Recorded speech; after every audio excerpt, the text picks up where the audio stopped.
And we are back as promised. We've got Ked and Brad here. We're talking a little bit about what's going on in Portal Combat, and both for the men, and we'll even touch on the women towards the end of this. But let's talk first about Ben Humrichous, who had visited the big 6'9" guy from Evansville, who has ball handling skills, passing skills, has a nice shot. Any status on him? We know that in Evansville, there was a lot of speculation that he wants to be a Fighting Illini.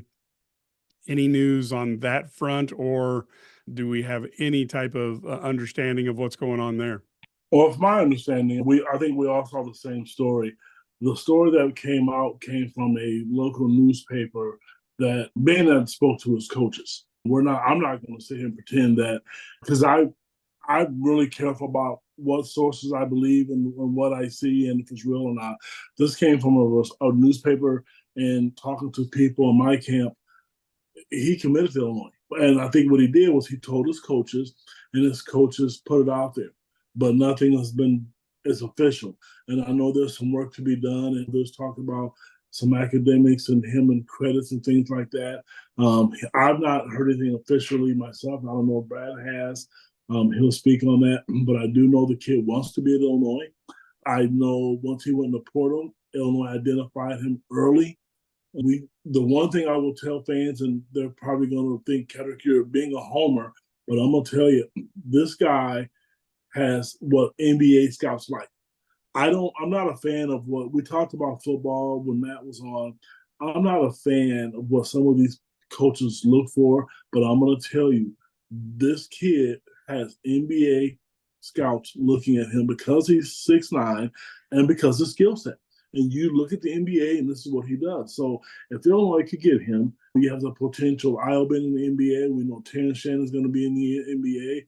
If they can get this kid to commit, he's probably going to get a serious look because of what he can do, with the basketball. Put it on. I know Luke Goody left, and this is not a slam against Luke, but he's a more versatile player, especially in pick and roll action, than what Luke could do, and he could do more things as far as not just pulling up shooting threes. He could put it on the floor. So I don't know where they are in the admissions office yet, but I know that's the holdup from my understanding. Yeah, I think obviously we all know that. I actually got a text from a coach in Evansville who said, "Yeah, I hear you got this kid," and I said, "I haven't heard that yet." And then that was slightly before this article came out, so it's pretty clear that somehow this was his plan, and he told Illinois where he wanted to be. He's a kid who actually graduated from Huntington, so he's actually in a grad program at Evansville. So sometimes you're transferring grad program to grad program. Getting into grad programs is harder. You can have a great GPA. You may not get into grad programs. Now, at the end of the day, it's going to work out because Brad Underwood will go scorched earth on the admissions office if it doesn't, because that'll happen when he flies back from Europe or whatever. These are the kind of things that will get worked out. I remember there was another player one time was denied by admissions, and Brad was not happy, and he ended up getting it done. He can be persuasive at times, so I think it'll get done. He's, like Ked mentioned, he's just an elite shooter. You look at Evansville was so much better with him on the floor. He scored over 1,000 points at Huntington. He can shoot it, but he's also a really good ball handler too. So you can put him in a pick and roll as a ball screen. You make him as the screener, and he can be the pick and pop guy. He can post up. You get a smaller guy on him. He's just such versatility. You see how they used Marcus Damask last year. Use him in a lot of similar type situations where you can play some booty ball with him if you get him a guard on him. But you get a big guy on him, you make that big guy come out and guard him. Okay, good luck. And he's got deep range too. He made 14 threes that were longer than 25 feet. So, yeah, he's a guy who would be a great addition. And they need players. Let's not sugarcoat this. They got 9 guys right now. And we're hearing rumors of another guy who could portal or may not or whatever. I don't know what's going on. But it's hard to figure that one out. And so they got 9 guys. They lose that guy, they'd have 8. I mean, you can't play with 8 guys. And so they're going to have to add guys. And the portal closes May 1st. So we're going to see some more additions. They're going to have a visitor coming up and another visitor coming up in the next week or so. And we'll just have to see how it all plays out. And there could be more guys. I'm told they do have a guy who is going to enter the portal that they're going to be hot after if he enters the portal. So we'll see. You what? I was told the same thing. The May 1st is this week. There's going to be a lot happening. I know we're doing a podcast, and Matt does a good job with football, and Brad and I do basketball. But I'm going to tell you, this is a good week to be on the boards, just because there's going to be a lot happening. There's going to be a lot of movement. Coach Underwood said he knows math. He understands that there aren't a lot of players that's out there, but there is. And they didn't bring Orlando Antigua in to just be on the sideline because he's Orlando. He's going to help be a difference maker. And I can assure you, some of the players are in the NBA draft and things like that. That's all going to change here in the next few days. So it's going to be really interesting to see the movement, and there's going to be a lot of chatter, which is fun. This is probably the one part about college athletics. Not a fan of the transfer portal the way it's going, but I do like the excitement that comes behind it. Yeah, and of course, we have spottings of Coach Underwood supposedly in Europe. Somebody then has seen him in the western suburbs.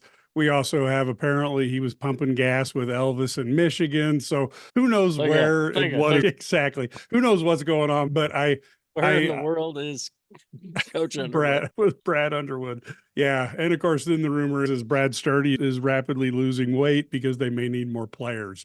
So there we have it. Got to start getting fit. I only had 6 years in college. I may need it plus a master's. How does that work? Do I have eligibility left? I don't know. Do I have a COVID year left? Yeah, you have a COVID decade, Brad. So even before COVID was a thing. Exactly. Brad pioneered that. If you played a different sport, does it count? How does that work? Yeah, I'm not certain how that counts. Yeah, maybe the next thing Navy will get David Robinson back to play rush in. Quarterback. He can play quarterback. So when he can see over the line. Yeah, he can see into the back of the stadium. The next thing is we keep hearing center. We know that Kentucky has a guy who is in the draft. Are there any movement on center? Do we know anything? Do we know even, let's say, what exactly the coaches might be looking for in the traits for somebody to play center for the Illini? Ked? I know they want a rim protector. That is not a secret.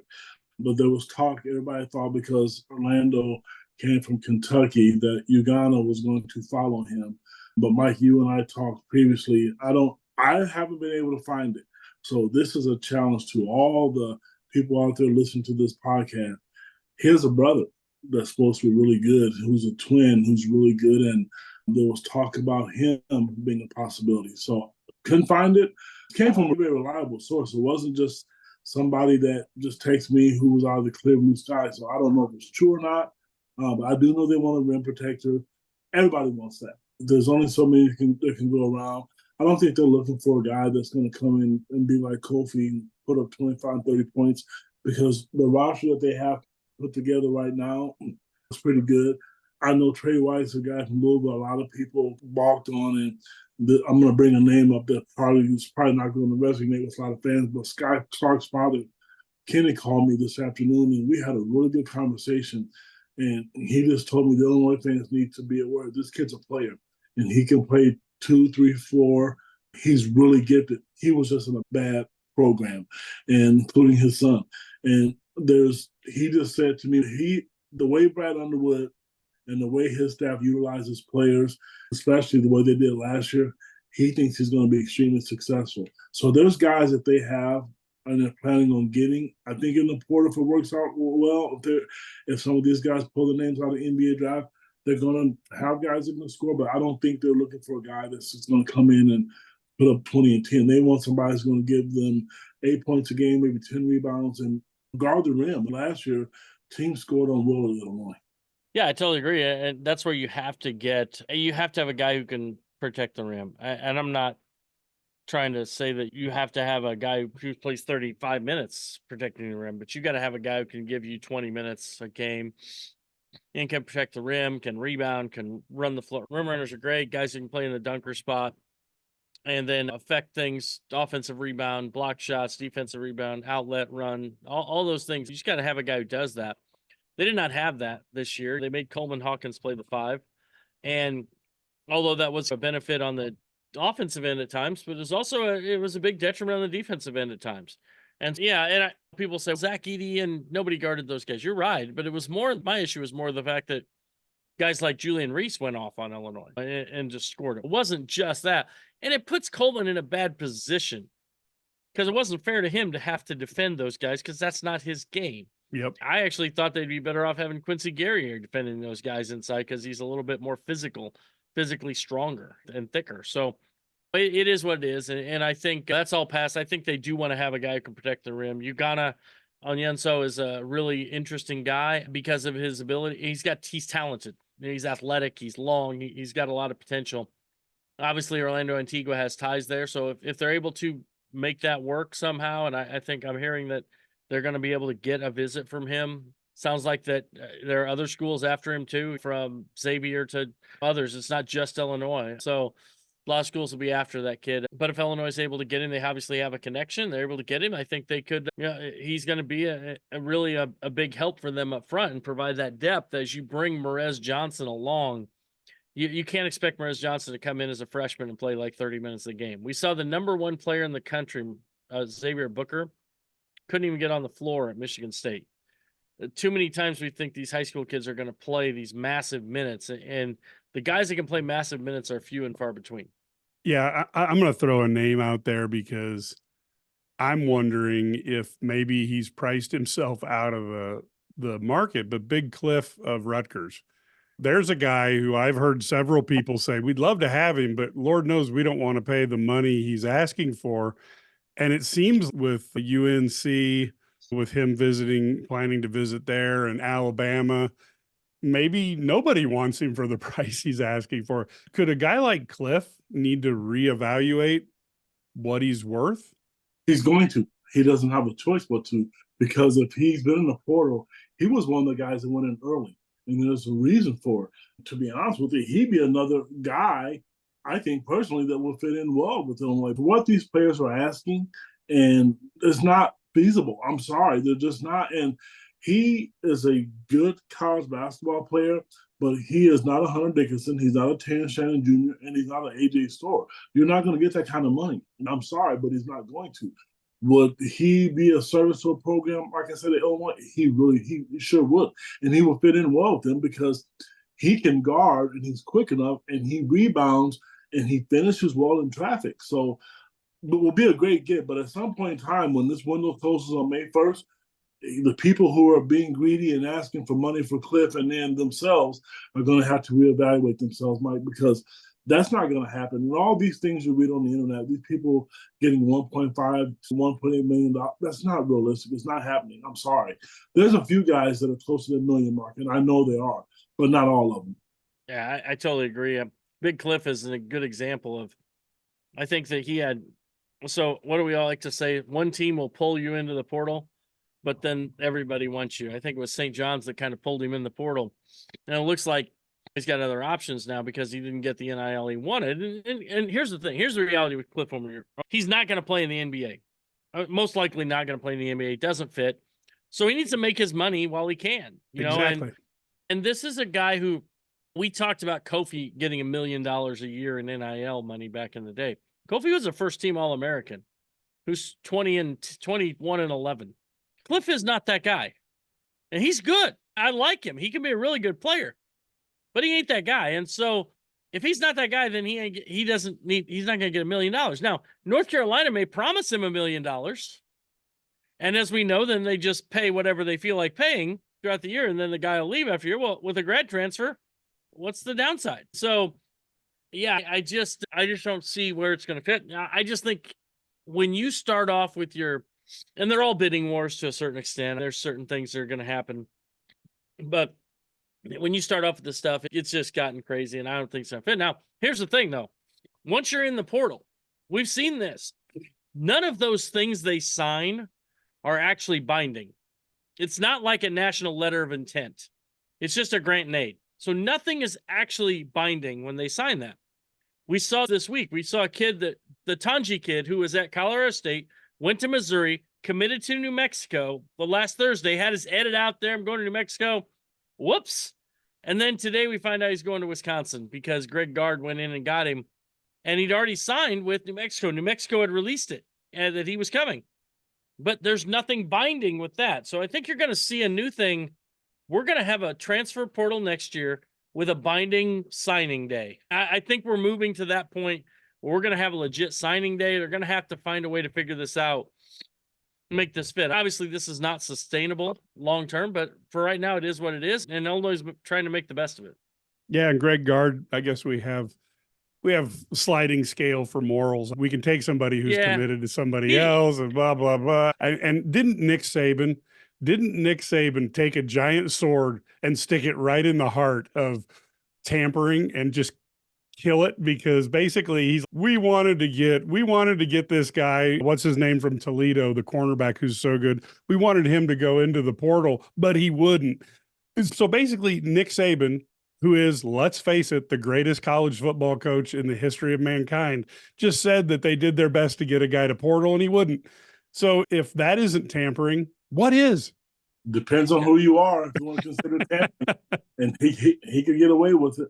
It's done. There is no tampering anymore. So now we don't have to worry about that. But here's the thing. What's you try and get a guy to go portal. How do you get him? You don't call the kid and say, hey, you need to portal. You have guys, they're talking to people, or AAU coaches are calling and saying, hey, what do you think if this guy should eat poorly, wants to get out of there, doesn't like, and they're making these calls for them. You got parents reaching out to intermediaries who are talking, and then they're saying, hey, what do you think about this? Would Illinois be interested in this kid? And it's not tampering. If it is, then every recruit is tampered with. Every player is tampered with. That's my point exactly, Brad. It's just stupid. But it's just, hey, it got a lot of clicks for somebody though. Although you got to admit, at Saban's age, he might have just picked up the phone and talked to him. Figured he doesn't give a damn, does he? No, he really, seriously. What are you going to do to Nick Saban? Come on, man. Outside of Superman and Kryptonite, I don't even know. Saban has something, but let's face it, with 7 national titles, there ain't much he's afraid of in the college football world and in the NCAA. That'd be like number 1 on his list of not to be afraid of. So now let's go to the area that many of us thought we'd really hope that maybe AJ Storr would be the answer to Illinois' wing problem. And I want to throw something out there right away. I don't care who it is. AJ Storr, doesn't matter who Illinois signs. Let me say something. They're not going to be Terence Shannon. I think the pressure on whoever this kid is so unfair, because basically we all know Terence Shannon was the second best player in college basketball when he was playing last year. I'll concede Zach Edey was the best. I'm not going to argue with that. But I don't know who in this country could come in and replace Terence Shannon Jr. But Illinois needs a really good wing. Is there somebody that's out there that Illinois is able to go after right now that's in the portal? Or is this let's cross our fingers and hope that the right person enters the portal or returns from the NBA draft? Mike, I think Terence Shannon's replacement is not in the portal yet. Just kidding. But you know what? That's tough because, and I will say this, so I do think there's a couple of players that I'm hearing a window that are going to pull out that Illinois has a good shot at. I can't say names because I'm not Nick Saban, so I can't do that. So having said that, there are a couple of guys that I know that they're really interested in. And let's face it, I can see the fans who say that because they need an alpha dog. And I've said that they need a guy. Illinois has always had a guy recently that can put on the floor. And Terence Shannon was special. He was. And no one's ever going to replace him because you can bring a guy in that can score 25 points a game, but that guy's not going to be able to run the floor in 1.2 seconds and dunk on people the way Terence Shannon did. That person, whoever it's going to be, and I feel confident because they're going to bring other people in. I just know it. I'm sorry. I do believe in that, and I think that's going to happen. But the pressure on that person is going to be huge. But I also say this, and this is not a knock against the fellas that we covered. I'm sorry. If you look on paper, and the game's not one on paper, statistically, other than Coleman Hawkins, they've upgraded. They didn't have a point guard last year. Now you have a point guard who can score. Ty Rogers was in a point guard. He didn't play it last year. Quite frankly, Marcus Domask did. So now you have a guy that can score because Ty brought the ball the first couple of times down the court. He brought up the floor, and then he gave it to Marcus. So when I mentioned Coleman Hawkins, I'm talking Kerry Booth. I said this before, I think he's a more athletic player than Coleman, but he doesn't shoot as well. He just doesn't to me. But he's also a freshman. Coleman didn't shoot it great as a freshman either. But I do think athletic-wise, I think he's more athletic than Coleman. I mentioned Trey, who's another gifted wing scorer.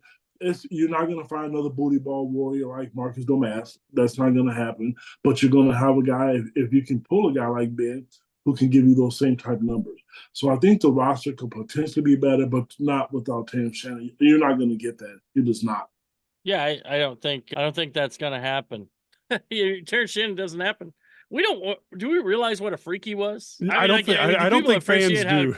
They don't realize Terence Shannon was a freak in their level, and Marcus Domask was fantastic. To expect somebody to replicate those numbers is really probably not realistic. But like Ked mentioned, you can get guys who can come in and who can put up numbers, and then you might get more out of your point guard position, and maybe you get more out of a center position. Maybe you actually have a center position. So maybe you can get more out of certain things. And so in turn, maybe you get more depth too.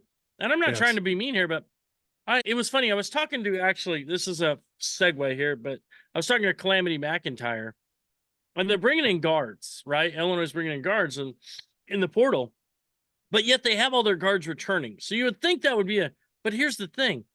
They don't want to play Makaira Cook and Genesis Bryas 40 minutes a game because they can't be effective for 40 minutes. So you got to have other people. Could they play 30, 32 minutes? Sure. But that's a lot better. The other thing it allows you to do is you don't have to worry about them getting in as much foul trouble because you have other people who can actually go in there and play.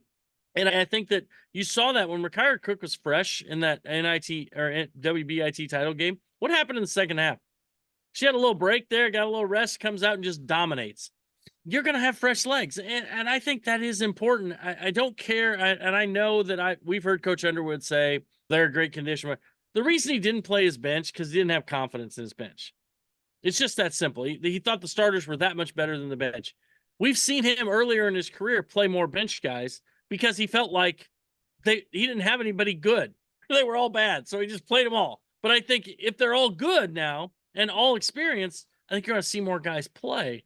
And I think that's where you're going to be. And it would be really nice to play a guy instead of having to play a guy. Terence Shannon goes out for 57 seconds before a timeout at one time, and Domask same way. That's the only time they sit on the bench the whole game.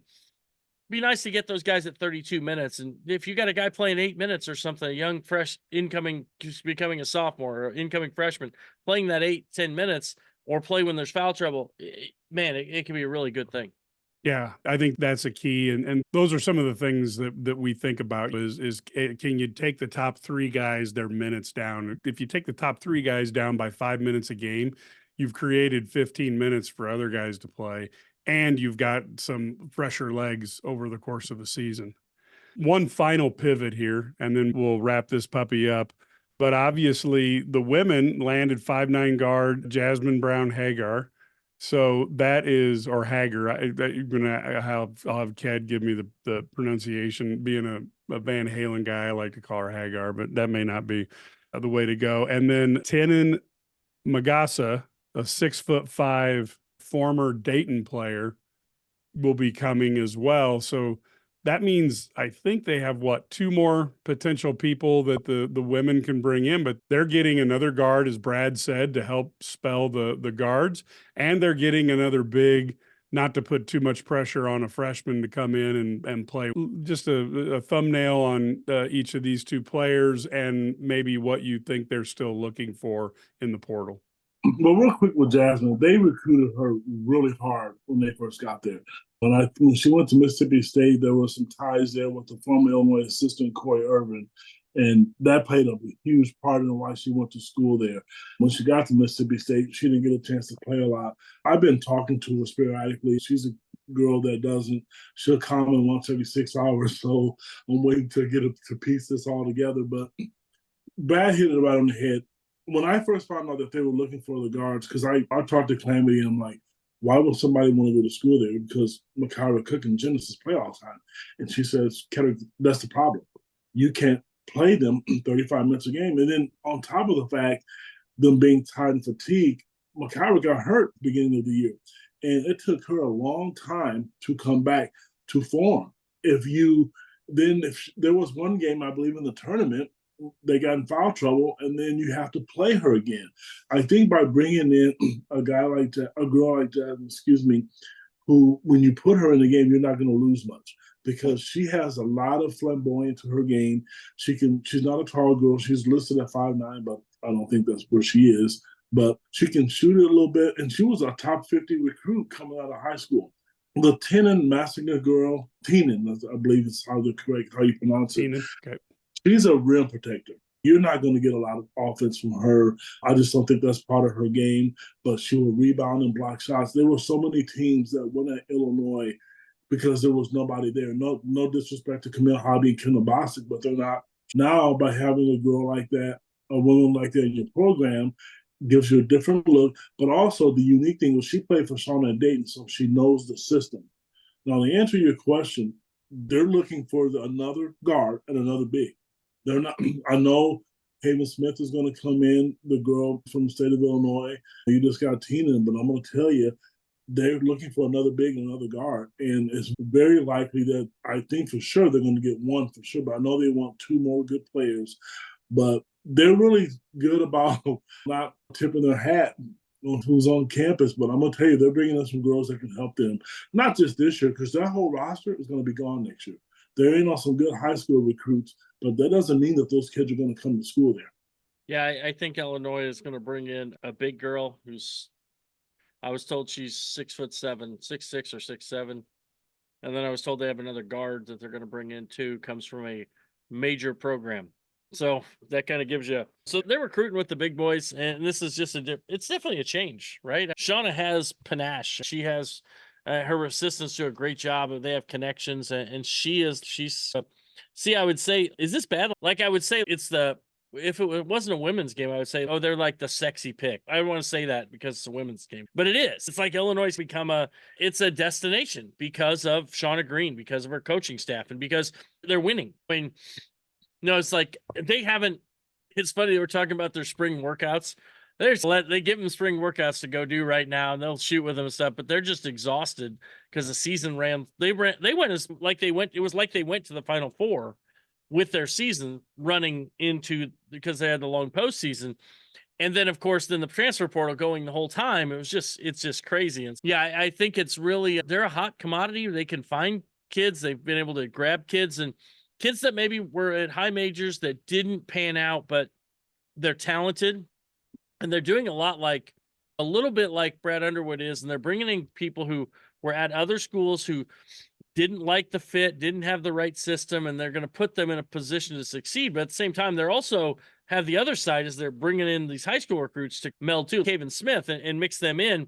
Haven Smith's going to be a really good player at Illinois, but she's a big. It's hard for bigs to play as freshmen unless they're like just complete studs. The girls that are at UConn or whatever. But even you look at the girls at South Carolina, they don't play right away either. Many times they go there and they don't play as freshmen. That's because it's hard. It's hard to do.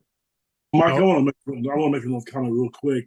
One of the things that Shauna and her staff do a really good job of, I don't know how Brett and Brad do it, Brad Bealham and Brad Underwood, but Shauna is really transparent, and so is her staff. Because it's no secret that I have a good relationship with the Divine Birds girl, because her uncle's my best friend, and we talk daily. And I know this is a podcast, but I purposely did not tell them about the big girl committing today. And instantly, they call me and ask me why I didn't say anything. The reason I'm bringing this up is because Brad's right. Some of these kids don't want to go to these bigger programs because they're going to sit. As good as that girl is, she doesn't want to sit. And it's gotten out now that her and Destiny Jackson, the girl from Chicago, Whitney Young, it's not a package deal, but they want to play together because they're on the same AAU program, for example, sports. And you heard it here first with the Illini guys. The Illinois has the best relationship with those two girls of any Division I basketball program in the country. And it's because Shauna is transparent. I'm telling you, the parents of both of these girls, they've heard it all. They've heard every little spill in the world, but you're going to get it from Illinois. They're just honest, and we've all talked about it. Matt covered them all year. It's a good place to play now. It's not as bad as it once was. And if there's a coach that, I hate to say this because we're journalists, I'm rooting for, is her, because she does it the right way. And if the fans get a chance to talk to her, it's like talking to the four of us who did this podcast. She's just a real good person. She's a lot smarter than us, though. Yeah. And you know what? Better looking. But anyway, having said that, I really think Speak for yourself, kid. In the right direction. I got to be careful, man, about this mom thing. I've been getting a lot of heat from that. So I saw our message board. I'll end it with that. Well, I tell you what if you want to understand the Illinois women's basketball program, go to Shauna's Twitter page at Shauna_Green. And she had one where you'll see the frosted doors, and she comes through the doors and she's all excited. I don't know what she's excited about, but she comes running through the doors and does this flying high five at a bunch of players. That's the enthusiasm that she brings to the table every single day. I have no idea what is going on in this. I'll have to ask her next time we have her on the show. But that's the type of thing that you watch that and you go, I want to be a part of that. That's the enthusiasm. And in a day when, at an era when so many players are being looked at sideways by both the fans and the coaches because they get paid so much, and you see some of the fun going out of some of the men's programs because it's so deathly serious now in football. Some of these teams have a $17 to $20 million payroll. And if you don't go to the national title game, you might lose your job and you might get recruited over and all these other things. There's a lot of times where these kids have lost the ability to have fun. And you watch this, Shauna looks like she's having fun. So she's either having a good time or she's a fantastic actress. Either way, it seems like it's a place that people want to be a part of. And I think if you watch that tweet, I'll forward it out at Mike Cagley on Twitter, but that's the epitome of this program right now. And I think she may have captured some magic and gotten a hold of it. So with that, folks, we are going to step away. Brad and Ked, thanks for coming on this evening. We really appreciate the update both earlier on the football and also on the basketball. And again, folks, you follow us on Twitter, but the best way is to subscribe. You can get obviously on our IlliniGuys.com YouTube page, so you can see our smiling faces for whatever that does you. And also IlliniGuys.com, you go to our website, $99 a year. You get everything that you see us out and about, but you also get that message board, and that is worth its weight in gold, especially during the transfer portal, during recruiting, during big tournament weekends, and of course, during the regular season when there's all the news there as well. So we'd love to have you come on there and see us.